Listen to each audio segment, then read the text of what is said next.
2 വർഷം ദൈർഘ്യമുള്ള fashion designing and garment technology, 1 വർഷം ദൈർഘ്യമുള്ള advance diploma in beauty and cosmetology, സർക്കാർ അംഗീകൃത കമ്പ്യൂട്ടർ കോഴ്സ് എന്നിവയിലേക്ക് അഡ്മിഷൻ ആരംഭിച്ചിരിക്കുന്നു. കൂടുതൽ വിവരങ്ങൾക്ക് ഓഫീസുമായോ താഴെ കാണുന്ന നമ്പറിലോ ബന്ധപ്പെടുക. വണ്ടൂർ സബ് രജിസ്ട്രാർ ഓഫീസിൽ വൈദ്യുതി മുടങ്ങിയതിനെ തുടർന്ന് ജനങ്ങൾ കടുത്ത ദുരിതത്തിൽ. അവശ്യ സേവനങ്ങൾക്കായി ഓഫീസിലെത്തിയ അനേകം ആളുകളാണ് മണിക്കൂറുകളോളം കാത്തുനിന്ന് വലഞ്ഞത്. ആവശ്യത്തിന് ബാക്കപ്പ് സംവിധാനങ്ങൾ ഇല്ലാത്തതിനെ തുടർന്ന് മൊബൈൽ ഫോണിന്റെ ഫ്ലാഷ് ലൈറ്റ് വെളിച്ചത്തിലാണ് ജീവനക്കാർ ജോലി ചെയ്യുന്നത്. വണ്ടൂർ സബ് രജിസ്ട്രാർ ഓഫീസിലാണ് അടിസ്ഥാന സൌകര്യങ്ങളുടെ അഭാവം മൂലം ജനങ്ങളും ജീവനക്കാരും ഒരുപോലെ ബുദ്ധിമുട്ടുന്നത്. രാവിലെ 10 മണി മുതൽ തന്നെ വിവിധ ആവശ്യങ്ങൾക്കായി ദൂരസ്ഥലങ്ങളിൽ നിന്ന് പോലും ആളുകൾ ഇവിടെ എത്തിയിരുന്നു. എന്നാൽ കെഎസ്ഇബിയുടെ അറ്റകുറ്റപ്പണികൾ കാരണം വൈദ്യുതി മുടങ്ങിയതോടെ ഓഫീസിന്റെ പ്രവർത്തനം പൂർണ്ണമായും തകിടം മറിഞ്ഞു. ഒരു സബ് രജിസ്ട്രാർ ഓഫീസ് പോലെ പ്രധാനപ്പെട്ട സർക്കാർ സംവിധാനത്തിൽ വൈദ്യുതി മുടങ്ങിയാൽ ബാക്കപ്പ് നൽകാനാവശ്യമായ UPS അല്ലെങ്കിൽ ജനറേറ്റർ സംവിധാനങ്ങൾ ഇവിടെയില്ല. കമ്പ്യൂട്ടറുകൾ പ്രവർത്തിക്കാത്തതിനാൽ മൊബൈൽ ഫോണുകൾ വഴിയാണ് ഇപ്പോൾ ജീവനക്കാർ വിവരങ്ങൾ ശേഖരിക്കുന്നതും പബ്ലിക്കിനെ സഹായിക്കാൻ ശ്രമിക്കുന്നതും. വെളിച്ചമില്ലാത്ത ഓഫീസിനുള്ളിൽ മൊബൈൽ ഫ്ലാഷ് അടിച്ചാണ് ഉദ്യോഗസ്ഥർ ഫയലുകൾ പരിശോധിക്കുന്നത്. വസ്തു രജിസ്ട്രേഷൻ പോലുള്ള വലിയ ആവശ്യങ്ങൾക്കായി ദൂരസ്ഥലങ്ങളിൽ നിന്നും ലീവെടുത്തു വന്ന കുടുംബങ്ങളാണ് മണിക്കൂറുകളായി ഇവിടെ കാത്തു നിൽക്കുന്നത്.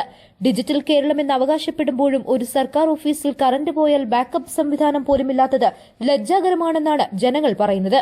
വണ്ടൂരിലെ സബ് രജിസ്ട്രാർ ഓഫീസിലെ ഈ ദുരവസ്ഥയ്ക്ക് എത്രയും വേഗം പരിഹാരം കാണണമെന്നും തടസ്സമില്ലാത്ത സേവനം ഉറപ്പാക്കണമെന്നുമാണ് പൊതുജനങ്ങളുടെ ആവശ്യം. എനിക്ക് വളരെ ചെറിയൊരു ആവശ്യവുമായിട്ട് നിറവേറ്റുന്നതിന് വേണ്ടിയിട്ട് രജിസ്റ്റർ ഓഫീസിൽ വന്ന് നടത്തുന്നതിന് വേണ്ടിയിട്ട് രാവിലെ കറക്റ്റ് 10:04 ഇവിടെ എത്തിച്ചേർന്ന വ്യക്തിയാണ്.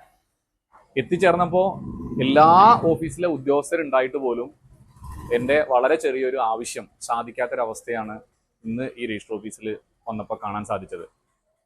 അപ്പോൾ വളരെ വലിയ ജീവിത സ്വപ്നങ്ങളുമായിട്ട് ഒരു വീട്, അതിൻ്റെ രജിസ്ട്രേഷൻ എന്ന് പറയുന്ന രീതിയിലുള്ള വലിയ സ്വപ്നങ്ങളുമായിട്ട് ഇരിക്കുന്ന ഒരുപാട് ആളുകൾ ഈ ഓഫീസിന് മുന്നിൽ നിൽക്കുന്ന കാഴ്ച ഞാൻ ആ സമയത്ത് കണ്ടു. അതിൻ്റെ പ്രധാന കാരണം വില്ലനായിട്ടുള്ളത് ഇന്ന് ഈ വണ്ടൂർ ടൗണിൽ ഉണ്ടായിട്ടുള്ള പവർ കട്ടാണ്. പവർ കട്ടിനെ കുറിച്ചല്ല, ചിലപ്പോൾ KSEB ഇവിടെ ലൈനുകൾ വെട്ടുന്നുണ്ട്, അതുമായി ബന്ധപ്പെട്ടിട്ടായിരിക്കും കറണ്ട് ഇല്ലാതെയായത്. പക്ഷേ ഒരു പൊതു സംവിധാനത്തിൽ കുറച്ചു നേരത്തേക്ക് KSEB ലൈൻ വെട്ടുന്നതിന് വേണ്ടിയിട്ട് ലൈൻ ഓഫാക്കിയാൽ ആ സംവിധാനം മുഴുവൻ താറുമാറാകുന്ന രീതിയിൽ ആ ഓഫീസിൽ ഒരു കമ്പ്യൂട്ടറോ അല്ലെങ്കിൽ ബാക്കിയുള്ള സംവിധാനങ്ങളോ പ്രവർത്തിക്കുന്നതിന് വേണ്ടിയിട്ടുള്ള ഒരു ബാക്കപ്പോട് കൂടിയിട്ടുള്ള സംവിധാനം ഇല്ല, കറണ്ട് ഇല്ല എന്ന് പറയുന്നത് വളരെ ലജ്ജാവഹമായ ഒരു സംവിധാനമാണ്. ഓഫീസർമാരായിട്ട് നമ്മൾ സംസാരിച്ചപ്പോൾ അവരെല്ലാം ഇതിൽ നിരപരാധികളാണ്. കാരണം അവരെല്ലാം തന്നെ പല തവണകളിലായിട്ട് ഈ ഓഫീസിന്റെ അനാസ്ഥയെക്കുറിച്ച് പറഞ്ഞിട്ടുള്ളതാണ്. കാരണം ഒരു ഓഫീസിൽ ജോലി ചെയ്യുന്ന ആളുകൾ സ്വാഭാവികമായിട്ടും അവനവന്റെ ഓഫീസ് നന്നാവണം എന്ന ഉദ്ദേശത്തോട് കൂടിയിട്ട് കൃത്യമായി അത് വിവരങ്ങൾ നൽകിയിട്ടുണ്ടായിരിക്കാം. പക്ഷേ എന്തുകൊണ്ടോ ആ സംവിധാനം കിട്ടാത്തത് കൊണ്ട് ഒരു പൊതു സംവിധാനം പൂർണ്ണമായും നിശ്ചലമായിട്ടുള്ള അവസ്ഥയാണ് ഈ രജിസ്റ്റർ ഓഫീസിൽ വന്നാൽ കാണാൻ സാധിക്കുന്നത്. ഒരുപാട് കാലത്തെ ശ്രമത്തിന് ശേഷം അവനവന് സ്വന്തമായി ഒരു ഭൂമി ലഭിക്കുന്നതിന് വേണ്ടിയിട്ട് രജിസ്ട്രേഷൻ എത്തിയതോ അല്ലെങ്കിൽ ഒരുപാട് നമ്മുടെ നാട്ടിലുണ്ട് പല തെറ്റുകളും പോരായ്മകളും കൊണ്ട് തെറ്റി നിൽക്കുന്ന ഫാമിലികളെല്ലാം കൂട്ടിയോജിപ്പിച്ച് ചിലപ്പോൾ ഇന്നത്തെ ഒരു ദിവസത്തിന് വേണ്ടി ലോകത്തിന്റെ പല ഭാഗത്തു നിന്നുള്ള ആളുകൾ എത്തിച്ചേർന്ന് ഒരു രജിസ്ട്രേഷന് വേണ്ടി എത്തിച്ചേരുന്ന ഒരു ന്യൂസ് ബ്യൂറോ, വണ്ടൂർ.